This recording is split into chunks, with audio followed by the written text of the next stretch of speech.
It's at a bereavement therapy group that meets on the southwest side of Chicago, far from her North Shore home, where Tina Nelson has found some measure of comfort and validation as she copes with her son's sudden and violent death.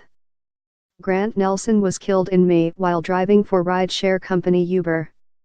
A 16-year-old Chicago girl is accused of attacking him with a knife and a machete that authorities say she had just stolen from a Walmart in Skokie.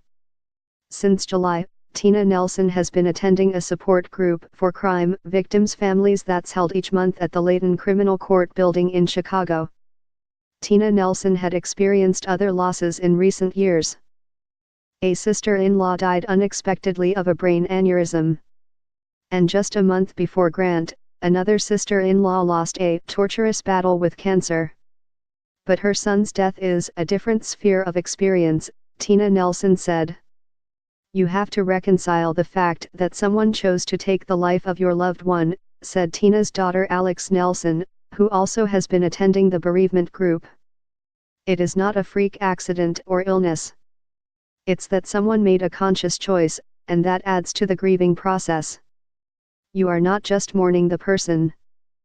You are trying to reconcile the feelings about the accused, whether it be forgiveness or anger. Tina and Alex Nelson spoke with the Tribune on December 4, what would have been Grant's 35th birthday, about how the family is coping. Tina Nelson describes how she finds herself daily longing to talk to him, particularly to tell him things she knows he'd find funny. She demonstrated how he would throw his head back when he laughed. He had the best laugh, she said. I miss his laugh. For Alex Nelson, life has been completely upended since her brother was killed. Alex had moved to California 8 months earlier. But after Grant's death, she wanted to be closer to her family and to be able to attend the court hearings for her brother's suspected killer, Eliza Wasney, so she moved back to Chicago. No one in California knew Grant, and returning to that life would be weird, Nelson said. I couldn't share my grief with anyone there. Besides the support group, she also credits Penny, the dog she adopted weeks before her move back to Chicago, with helping her manage her grief. She forced me to take her on walks, Alex Nelson said. And dogs are pure joy and happiness. What's compounded their grief, they both said, is the slow-moving legal process. Besides the criminal charges against Wasney, the Nelson family has also sued Walmart for not stopping the alleged theft.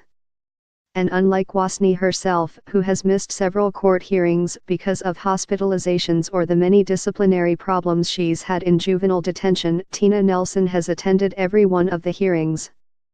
Grant's death is an ongoing process, Alex Nelson said.